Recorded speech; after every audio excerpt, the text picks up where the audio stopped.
New Year's Eve. A night that's supposed to be filled with excitement, celebration, and hope for the year ahead. But not for me. No, this year was different. This year, I didn't feel like celebrating. And I should have trusted that feeling. Because something dark was waiting for me as the clock ticked down to midnight. It was just another quiet New Year's Eve. The streets were alive with fireworks, the world was counting down, but I was alone in my apartment. It wasn't a sad thing, really. I'd moved into this new place a few months ago, a charming, older building that had been renovated. It seemed perfect, at least on the surface. But there was always something off about it, something I couldn't quite put my finger on. I sat on my couch, alone, watching the minutes tick away. The city outside was bustling, but inside it was just me. I wasn't in the mood for the usual celebrations. My phone buzzed with messages, friends asking if I'd be joining them. I didn't respond. I didn't want to. The clock read 11:55 p.m., just 5 minutes to go. And that's when I heard it. A knock at the door.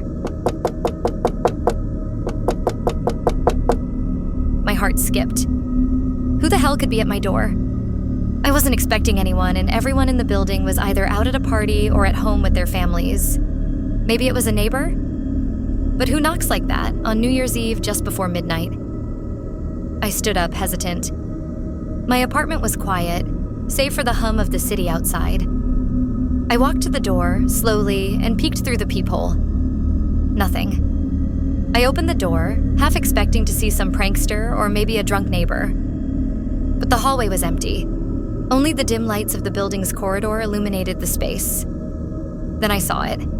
A small, plain envelope on the floor just outside my door. No address, no name, just waiting there.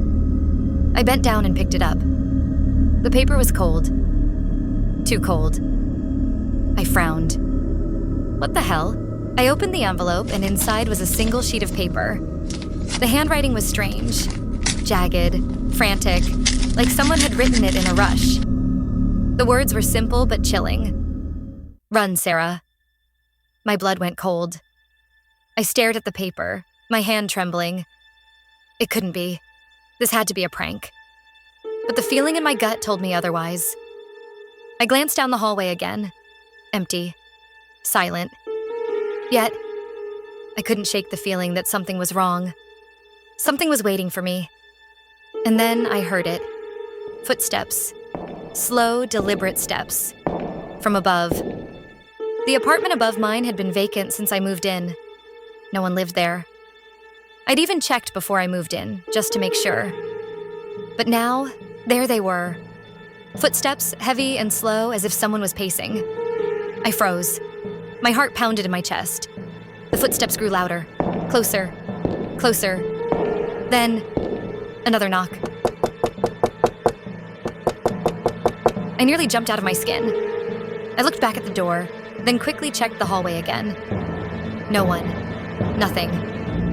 My mind raced. I couldn't make sense of it. I wanted to leave, but the only way out was through that hallway. The knocking continued, louder, more urgent. My feet felt like they were glued to the floor. I turned to the clock. 11:59 p.m. 1 minute. 1 minute until midnight. And then, the lights flickered. I felt it then. The air around me grew colder. My breath came out in quick, sharp bursts. The footsteps above me stopped. Dead silence. But then, another knock. Harder now, more forceful. I couldn't breathe.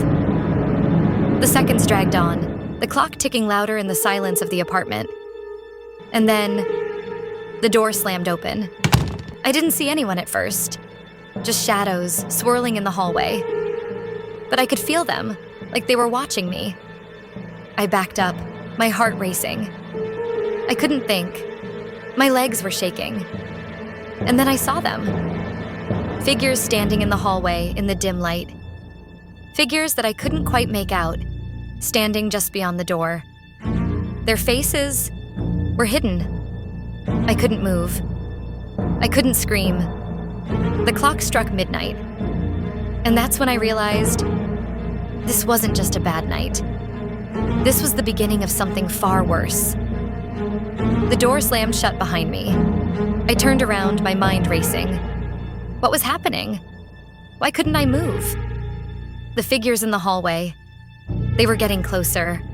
I could hear their whispers now, but no matter how hard I tried, I couldn't make out the words. And then, from the distance, a whisper.